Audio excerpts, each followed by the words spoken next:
We have entered, as we say, a disruptive era in the mobility sector, and the transition to green technology will affect all of us directly, whichever part of the world we live in.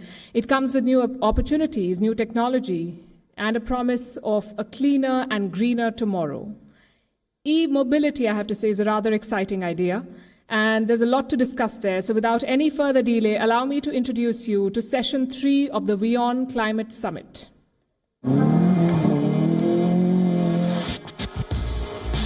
Our cars are comfortable, classy. Sometimes they are also cost-effective, but rarely are our cars climate-friendly. The cars we drive climate change.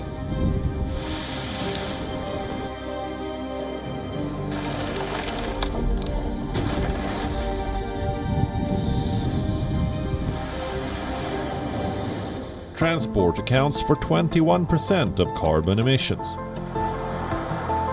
An average car produces 6 tons of pollutants every year. That's almost the weight of 7 small cars. These pollutants trap heat in the atmosphere. They trigger temperature rise.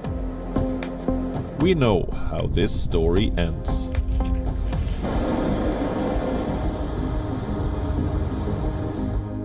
So why not hit the brake? It's time to transform transportation.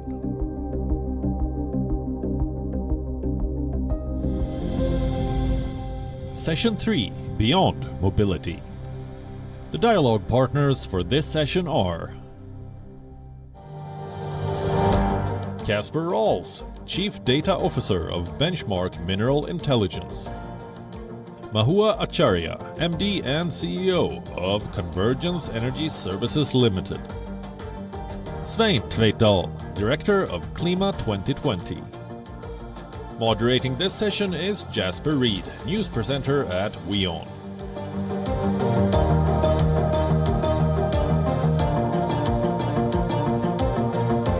Good evening, Excellencies, ladies and gentlemen, honourable guests and esteemed panellists to come. So 24 hours ago, I was studying e-mobility and I reached a fever pitch of excitement.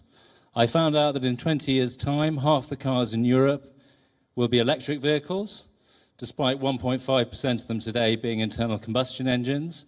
I found out the price of batteries have dropped by 90%. However, this morning, when I was stuck in a 2.5-hour traffic jam in New Delhi, it didn't seem that the revolution was in any way imminent. But that's the thing about revolutions, they can sort of happen under your nose without you knowing it, as we found out recently. Then I called my mother, who's bought an electric car, and she's so scared of driving her electric car because she worries she'll run out of range and recharge. So this incredibly expensive Toyota electric car is currently stuck in her garage in Oxford. Help us navigate these exciting but choppy waters of e-mobility are our fantastic panellists. Let me welcome our panellists in.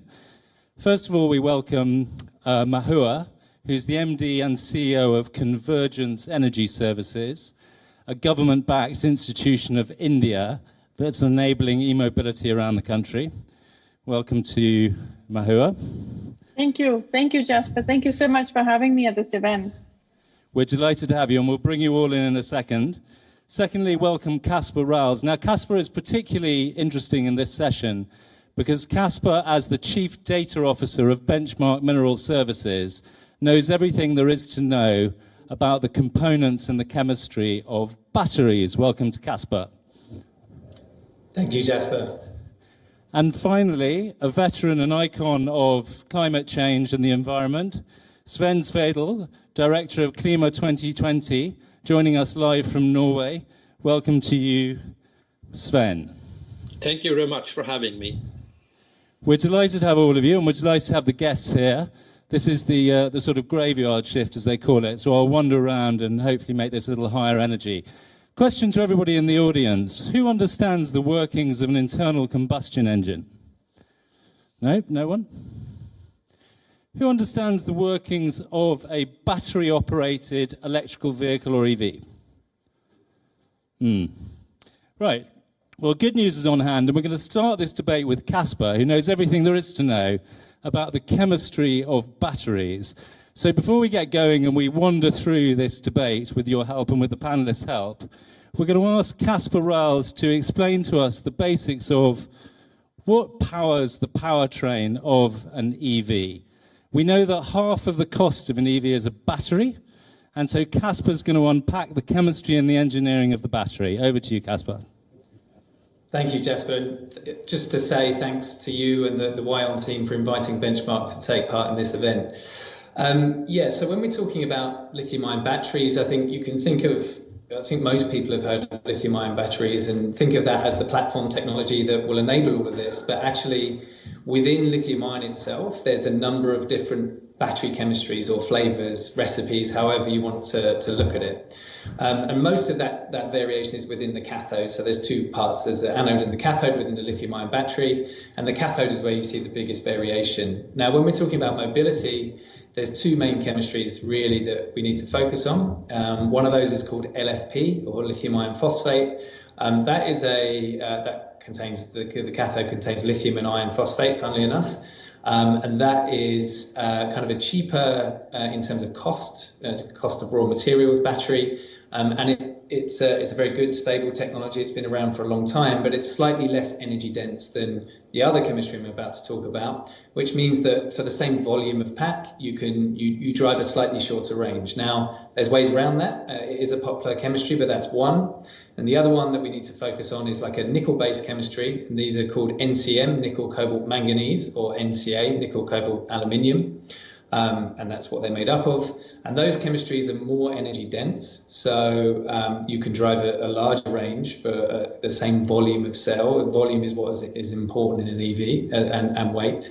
And within that NCM category as well, you have kind of low nickel, high nickel, and mid nickel. And the higher the nickel that is, generally speaking, the more range you can drive, the more energy dense the battery is the term that we use. So they're the kind of main chemistries in mobility. Outside of that, there's some other chemistries that are used. For example, on your smartphone, you have something called LCO, which is lithium cobalt oxide. And that is very rich in cobalt and serves the needs of like a smartphone or a laptop very well. Caspar, that's fantastic. I hope we've all got that. There'll be a test at the end to make sure that that's all covered. Of course, most people in this room will know that post-Ukraine, the price of nickel has gone up by 100%. You may also know that 75% of the world's cobalt supply sits in one country, the Democratic Republic of Congo. Yeah? We'll come on in a second to the sourcing of these materials, but clearly, and in the current age, energy security is very important. Let's pan the camera out, if we can, a little bit, Mahua. You have an awesome responsibility to enable the infrastructure and power up EVs across India. This is a question for you, Mahua, and then on to Sven. Where do you stand today in terms of where we're at in the development of the EV cycle? Are we halfway? Are we all the way? Are you optimistic? Are you pessimistic? Just give us a kind of view from the bridge, if you could. Sure. Thank you. Firstly, thank you, Jasper, for having me at this event and the WION team. Where are we on the EV cycle? If there were a hockey stick kind of situation, I would say this is where we are right now. There's a number of things going on. There are discussions going on supply, on financing, on manufacture, on what do we do with the batteries once they're done with their life in the transport business. How do we dispose these batteries? And then there's, of course, discussions going on pollution. To what extent can we incentivize more electric vehicles on the road? And then, of course, the big discussion is around, or a discussion that keeps going on, is to do with charging stations. Do we have enough of them? And when will we have enough of them? And once we do have enough of them, have we got it right on the technology? That's changing very fast. And then the big discussions that are not going on in public, but I know they are causing a lot of concern to manufacturers, is where does the supply come from? And so a lot of upheaval and possible volatility in prices, as you just said as well, thanks to the situation in Ukraine, we've got a lot of volatility in the market. So there's a lot going on in India. the federal government or the central government is doing a significant amount of work in pushing electric vehicles, putting that through front-ended subsidies, complemented by state governments. As I speak, there are about 16 or 17 states with EV policies in place, and about 5 or 6 more that are still drafting theirs. So it's a very aggressive period for electric vehicles. And I'm seeing more and more the beginnings of a discussion around passenger vehicles, meaning customer vehicles like the ones you're saying that your mum has in her garage. We will have to address those daily concerns. And for that, we don't have that much choice right now in the market. So the market's it differs significantly between two-wheelers, three-wheelers, four-wheelers, and buses. So there's a lot going on. Okay, Mahua, so tremendous challenges, work in progress. Sven, you've been around this debate for a very long time. I gather you were a surveyor when you started your career in the mid-70s. When you look at e-mobility, and perhaps give us a perspective from Scandinavia as well, if you could, where do you stand on e-mobility? And is it worth it? Are we going to get there in time? We can get there in time if we want, because we have the solutions, but we don't take all these solutions into use. But let me just say that I'm coming from a well-developed country. But even when I was a boy, the transport I had was a horse and a bike. And we got our first car when I was 13 years old. And now the transition has gone so fast that if you talk about cars and EVs, now 90% of all new cars that are sold in Norway are EVs actually. And that is not because we Norwegians are more environmentally conscious or friendly than other people in the world, but it is because of incentives that has been introduced by our government. And that makes it attractive to buy EVs. And if it is attractive to buy them, and if we have them, everybody will buy them. So the main challenge we have actually is that, as an example, there was a talk in the previous session about funding. It is so now that we are subsidizing fossil fuel with $11 million per minute. And this is done by politicians because they are doing the subsidizing. If that was swapped around to favor EVs and renewable energy, the shift would go very fast. As of now, we are, and let us be honest, we are not going to stop on 1.5 centigrades as it was said. It's still the goal, but you don't find scientists that say this is possible anymore. But we can stop at 2 degrees, and that is extremely important. More action is needed. And solutions are there, technology is there, and knowledge is there. We need some kind of more political action. Okay, and turning to you, Caspar, you've heard Mahua and Sven's take on all of this. You're sitting in the southeast of England, which has a ton of charging stations, but the further you go out of London, the fewer charging stations. So how do you see it from a UK perspective? How do you see this playing out? And are you bullish on EVs? Yeah, I mean, certainly within the UK, I'd say I'm bullish on EVs. I mean, Europe's a slightly different situation in the sense that the European government has put in some quite big penalties to the automakers should they not reach fleet emissions targets. So, in the case of Europe, in many cases, the consumer is being dictated what product they should buy. But luckily for the EV market, actually, it's not demand constrained. It's constrained by other factors. As you say, charging infrastructure remains a problem. In the south of the UK, it's pretty available, but it's still not widely available unless you have, it makes life a lot easier if you have a property where you have a driveway or otherwise to install a charger yourself. Not everyone has that option. And certainly in city centres or areas outside of the country, it's harder to access. Now, as those EV sales increase in the UK or elsewhere, and demand is there, you will start to see commercial enterprises install those chargers. So that is something that's happening across the UK. Oil companies are installing or starting to install only electric forecourts to charge. And you're also seeing other enterprises set up charging infrastructure outside of towns or nearby, or of course on sort of motorways and highways. So that will in some ways be answered by demand from the consumer. You know, companies will be there to serve that, and there'll be a business model which allows for it.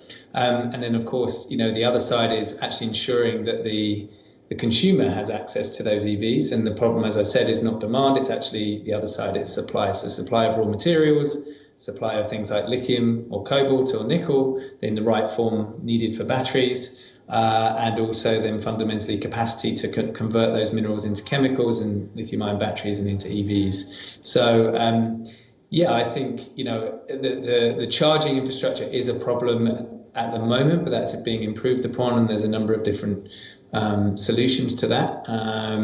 You know, I think, yeah, you know, bullish on EVs, but we are potentially looking at a situation where there could be some constraints on supply for growth targets to be met. Okay, so well understood. We've talked a bit about supply. Mahua, let's stay on supply for a second. So, I mean, it takes a village to make this happen. It takes infrastructure, it takes OEMs, it takes batteries, it takes mining, it takes all sorts of players. But let's talk about the auto OEMs, yeah, who are instrumental in this. These are the fellows, the cynic might argue, that brought us through the internal combustion engine any amount of pollution and hooked huge populations on high-emission vehicles. Isn't this a bit like putting the cookies in charge of the cookie monster in charge of the cookies? Oh, Jasper, of course, but we're all transitioning. I mean, glass half full, glass half empty, right? So we're all transitioning. And I think many of the automotive companies are also acknowledging that transition. It's a little bit like the hydrocarbon companies are reforming themselves within and absorbing them a new identity. Many of the old, if I can say, quote unquote, legacy automotive players are, in fact, yes, they're moving over to electric. But that said, there's a number of new players as well.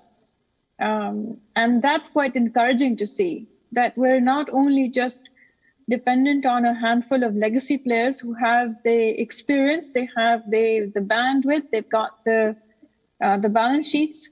And in fact, we're getting a brand new market of new players with new technologies. So I'd say it's a combination of both.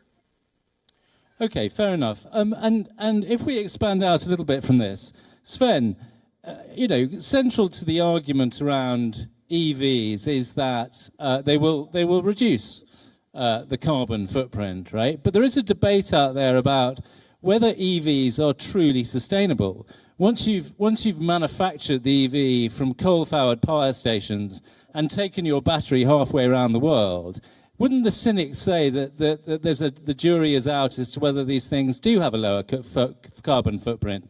Where do you stand on the total supply chain? Well, I don't think there is not any doubt that EVs is better for climate than the traditional cars. But there are these challenges that you talked about, and that is addressed by, for instance, new battery factories. There are 30 coming up in Europe, one even in my little city, Arendal, with 40,000 people. And they're all focusing on the issues that you are talking about. But I think still there will be problems related to EVs in the future and sustainability.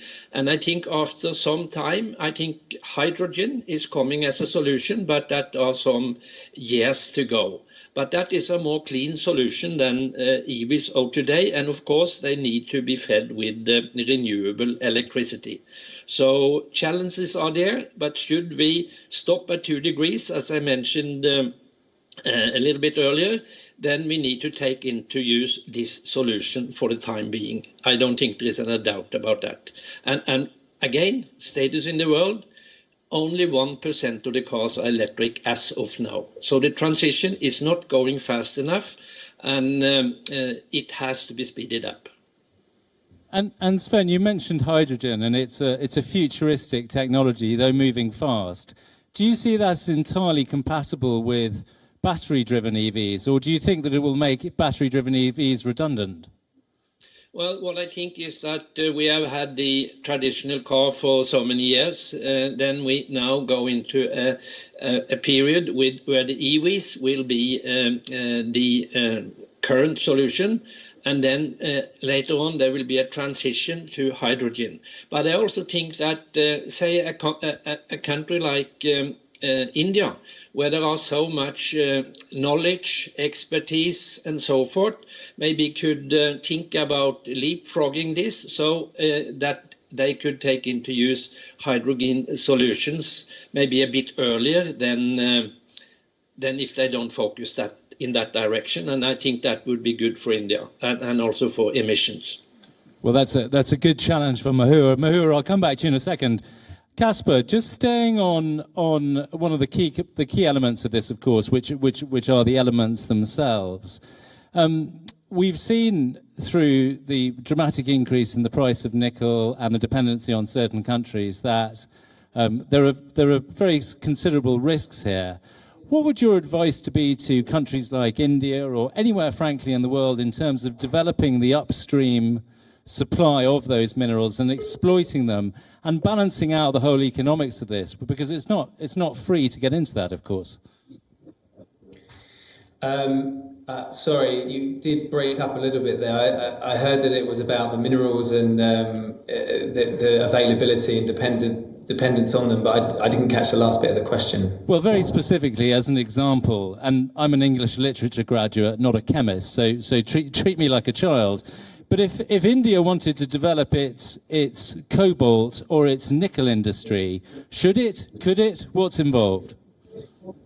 Yeah, so I mean, there's a huge amount of interest across the globe from many different governments in developing their own, what we've termed at Benchmark, their own lithium-ion economy. Now, some of that may include developing resources. One thing about those resources or mines is you can only develop them if they're there. You can't pick the location of geological deposits. They're just where they are. So if those resources exist, there needs to be some exploration, which one of the challenges is that is usually very costly and permitting is very time consuming. But the other consideration is, are those resources economic? So fundamentally, at the moment where you have lithium prices at record highs, nickel prices at, well, we'll find out when the LME contract resumes tomorrow, but somewhere near record highs, if not exceeding them.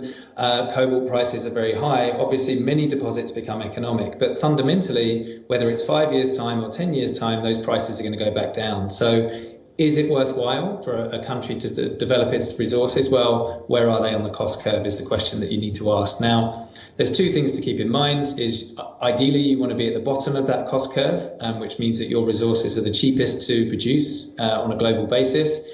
But even if you're not, the other thing to bear in mind is that looking at these markets, which are going to experience growth rates of somewhere between 15 and 25% CAGR to the end of the decade, that actually when you add that much additional supply to a resource base, the cost curve increases, because what typically happens with mining and mineral extraction is that the very first deposits that are mined and excavated are the best, i.e. the best resource and the cheapest to produce. And then as you add additional, you go for the slightly less favourable ones, i.e. not quite as good and therefore more expensive. So there will be a change to the cost curve. That has definitely already happened across lithium.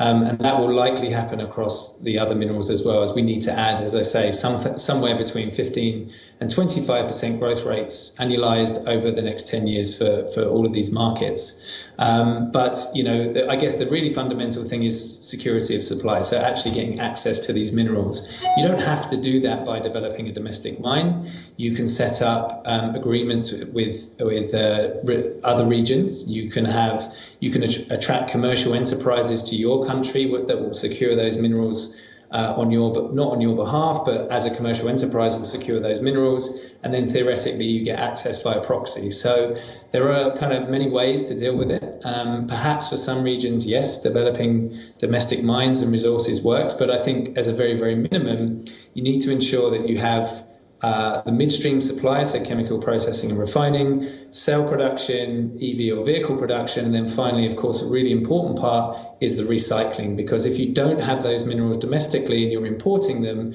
why would you then let them leave your region and go back to somewhere else to be recycled and used elsewhere? If you've gone through that kind of import process, you should keep them at least kind of in the domestic region or nearby.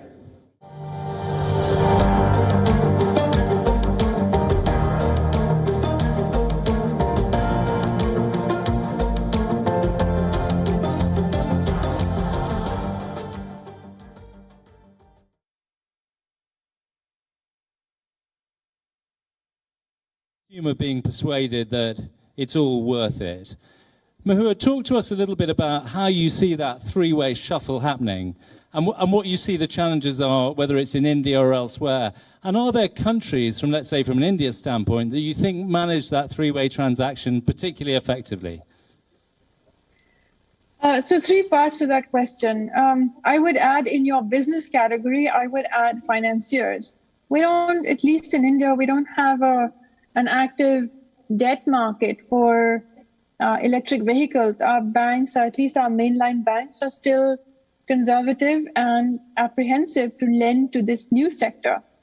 And so that causes a fair bit of concern. We're unable to deploy at the level of scale that we need. So in that business category, I would split that up into financiers and the OEMs, as they call the original equipment manufacturers, the bus companies and the auto companies. So this needs then, the fundamental in this arrangement is some sort of risk mitigation that works for all four players. What does the consumer want? The consumer wants some answer to range anxiety, and that will perhaps overcome this decision-making at the time of purchasing a vehicle. It also, incidentally, is the only, perhaps the biggest lever when it comes to business-to-business transactions. So there's a very big market that's developing in India around three-wheelers in the delivery of freight. Ever since COVID struck and thereafter, people have gotten also quite comfortable with delivery, and the market for delivery services has exponentially increased. And they're very, very sensitive to financing. The needs for financing are very big. The needs for charging infrastructure are very big. So a certain element of risk mitigation then is necessary across these four players. What does a financier want? They want the assurance that they get paid. Our public transit agencies are moving over, in fact, I would say transforming so rapidly to electric vehicles when their own financial health is in a bit of stress.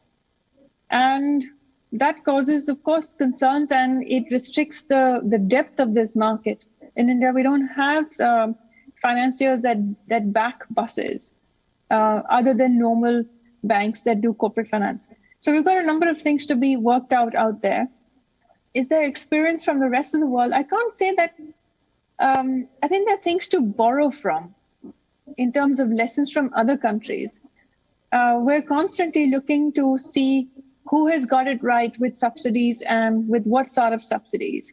We're always looking at battery efficiency and what that really looks like. So I think there are things to pick from other countries. There are some very significant challenges ahead, and I would call these risks, so to speak.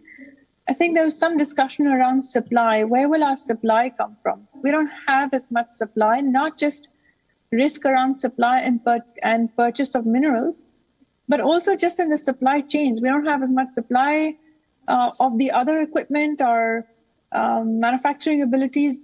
Probably never anticipated this sort of demand that's coming up in India. A lot of vehicles and vehicle manufacturers are at certain products just constantly out of stock. It's getting better, but we have a problem in our hands.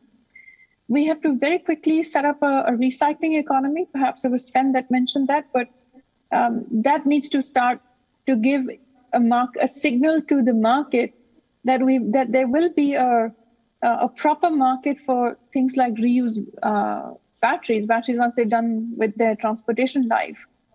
So these are things that we've got to manage in parallel. There's another piece of work that we don't always talk about, and that is an incentive for scrapping. And a lot of our vehicles are still a little old on the roads, but we don't have enough money to get rid of them, to get new ones. So some level of financial incentive there would be very helpful.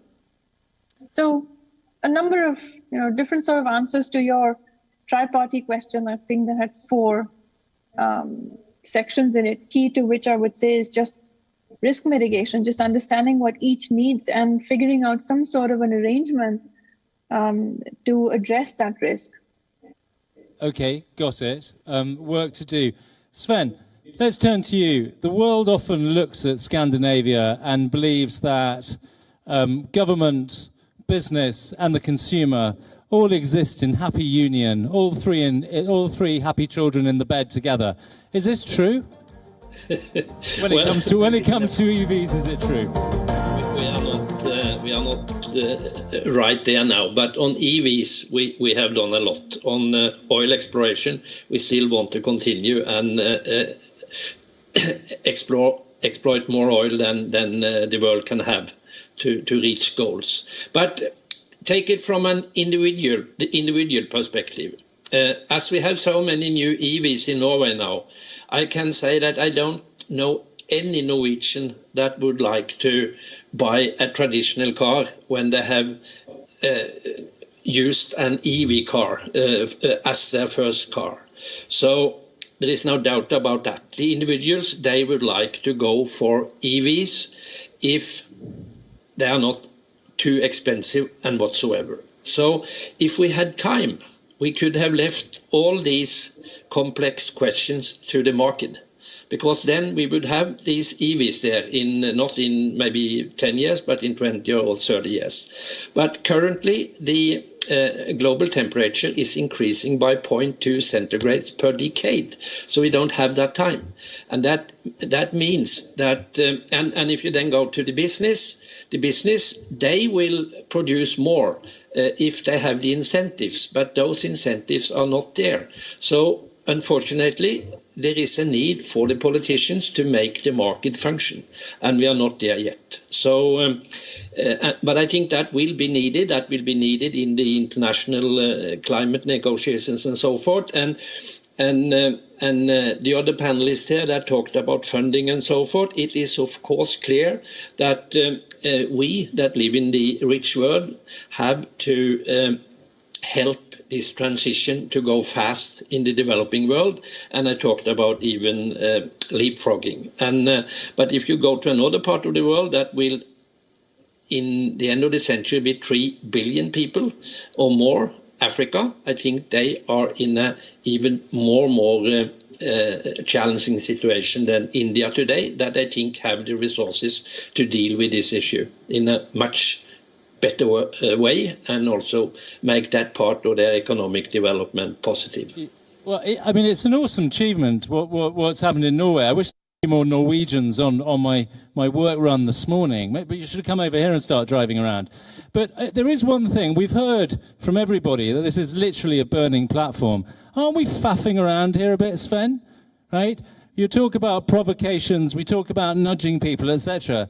Don't you think there should just be a blanket insistence that from government that people drive? As I said initially, is that the reason why we have so many EVs in Norway is not that we are more environmentally friendly, but that in this case we had a lot of incentives.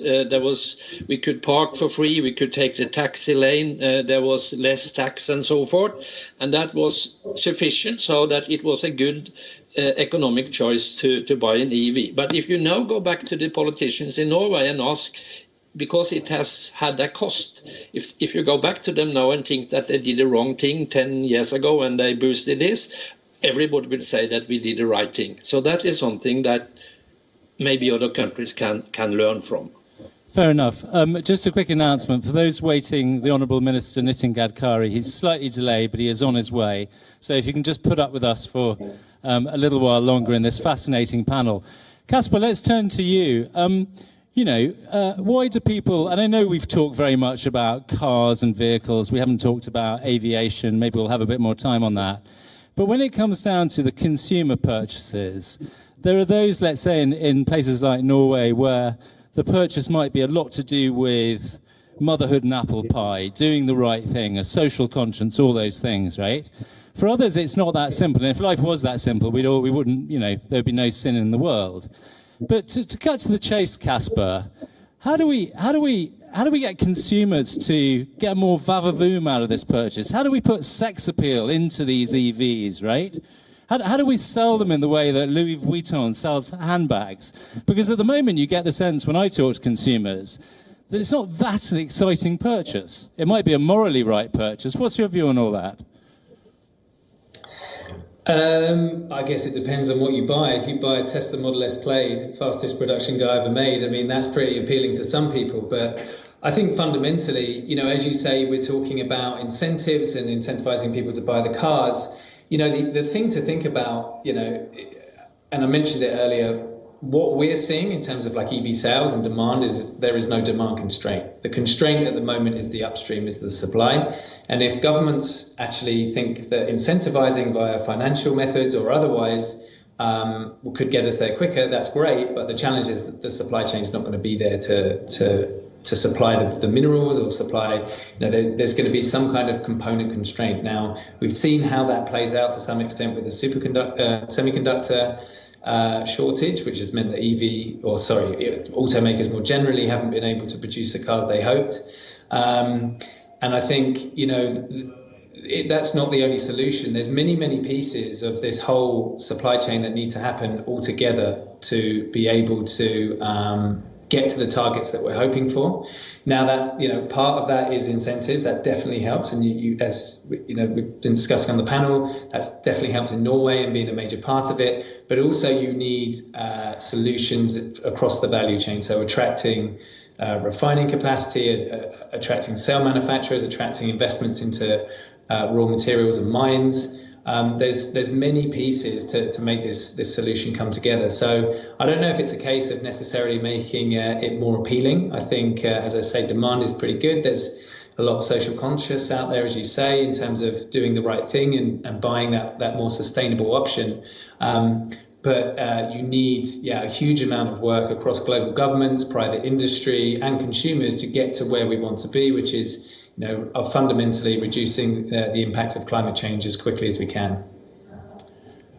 Okay, and turning to India and Mahua, we've talked a lot about nudge incentives, financial incentives, social incentives, all these things. What about disincentives?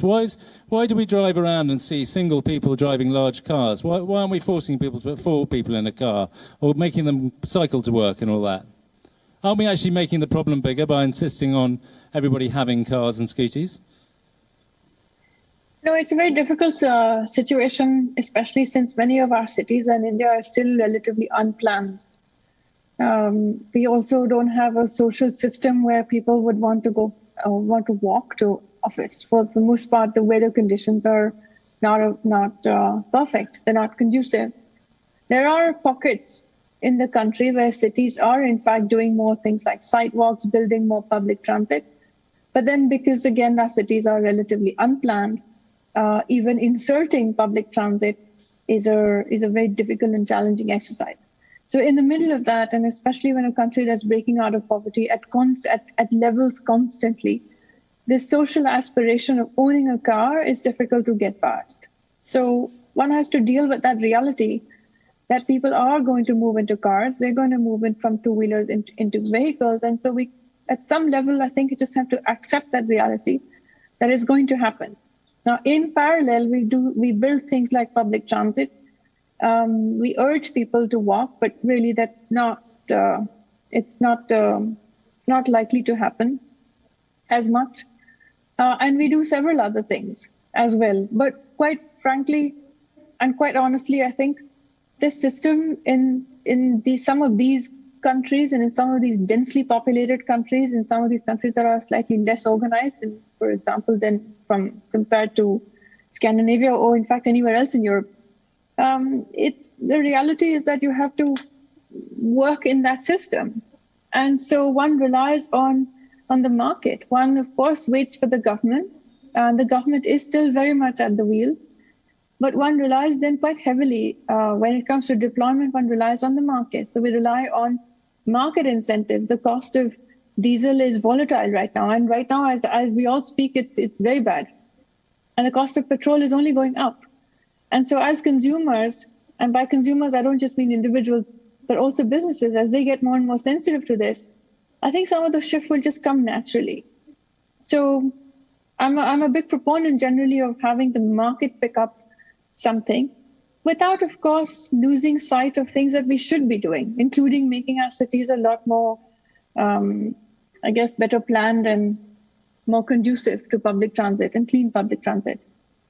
Okay, and I think a consistent theme from the panelists today is the power of the market and letting that bring its own influences to bear. Sven, Mahua mentioned one thing, which was ownership. You know, this sort of visceral need to own your car. You own a watch, you then own a car if you're lucky, you own a house if you're even luckier. Isn't there an argument that we should decouple people from ownership, and that these should be assets owned by finance companies or the government? And yes, people might have a certain amount of exclusive use, but isn't this idea of old-fashioned sort of ownership a little bit old-fashioned? Where do you stand on that? Yeah, of course, that is also here in Norway. We also have these shared companies that are sharing cars, organizations that are sharing cars, promotion, or have there are. It was mentioned that you had only one person in the car. In Norway, if you have only one person in the car, you are not allowed to drive in certain lanes and so forth. So it is possible, and it is a good thing for politicians and government to set up some rules here that are in a way helping a little bit on the problem.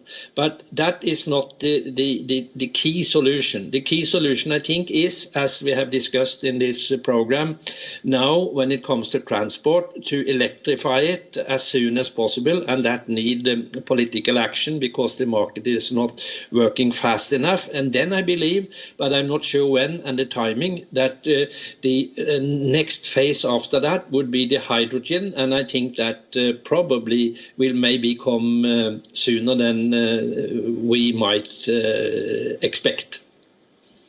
Okay, and staying on sort of innovative ways for the problem to be solved, Caspar, going back to the chemistry of all of this, is there a kind of big leap forward waiting to happen? Is there the equivalent of fusion versus fission happening in batteries that's going to kind of change the game entirely? And who's doing it, and how long is it going to take? Yeah. So unfortunately, there is nothing around the corner that's going to fundamentally change the cost, or let's say the performance of batteries in the immediate term. So when we talk about batteries being used in passenger EVs in particular, first things first is that the qualification cycle to get into those battery packs is very, very lengthy. So if it's a new technology, we're looking at pretty much a multi-year process for those cells to be qualified and then be designed into a pack. So you can't just replace one cell with another in a pack. You need to design the pack around the cell. So you're looking at many years before that can be deployed. So one of the technologies that people are looking at, other than sort of the current lithium ion that I outlined at the start of the panel, would be sodium ion, which moves away from the use of things like lithium and cobalt and nickel. But that's still in the R&D phase, and there's likely to be some time lapse between that actually being widely used commercially. And then as a superseding technology, which should see kind of a significant step up in energy density terms, which is important in terms of range, and perhaps even charging speed is one of the fundamental things that people are worried about. If you can charge in 3 minutes, the same as filling up your car with petrol or diesel, then lots of those range anxiety concerns go away. And as I say, a longer range as well. Would be something called solid state. Solid state batteries actually use very similar minerals to the ones we use today, or at least the kind of market leaders in terms of developing them are using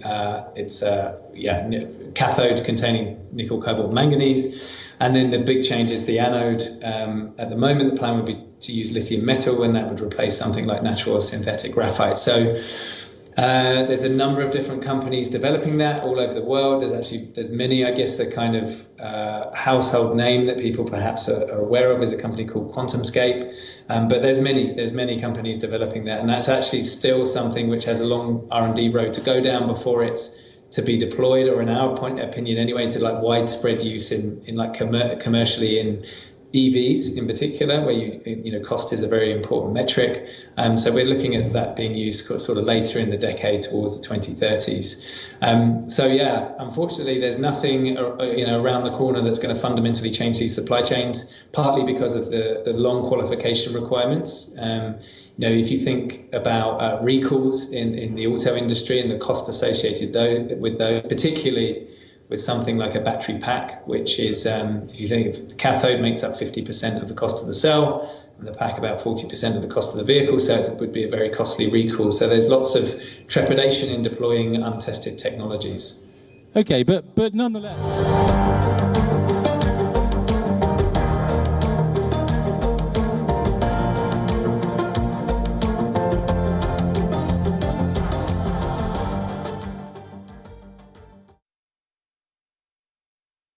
To become world leaders in battery technology and all of the underlying engineering and chemistry. Are we getting people excited?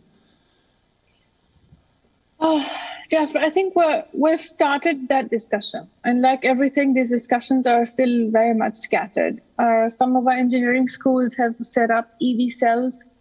We've been in discussions with them to incentivize doing a little bit of R&D on that. They've been discussing topics. So I can't say confidently that we've done a lot, but I can definitely say confidently that we have certainly started these discussions. And for one, many of our leading technology universities have indeed set up EV cells, which is a very big thing. It's already a very big thing. We've got courses, there are dedicated courses on electric vehicles. I can't comment too much on the course material, but there are chunks on technology. Have we moved that from the classroom to the lab, which is perhaps what we need more of? I'm confident that we will get there, because that need is arising. The second level of need, if there ever were to be levels of need, is like we were saying, the supply issue and security of supply, battery technology, and to what extent can we indigenize that fuel? And there's a lot of incentive also at the central level or the federal level that is giving the right market signal. So I'm confident that we will get there. We've had a history of deep technology, a history of deep science. So I'm fairly confident we'll get there. Well, that's great. And we applaud all of your optimism. And Caspar, feel free at any time to come out to see us in India to exchange knowledge around chemistry with all our young engineers and chemists. A huge thank you to all of our panelists, to Sven from Norway, Caspar from London, and the wonderful Mahua from New Delhi. Thank you very much, everybody, and thank you to our audience. Thank you. Thank you.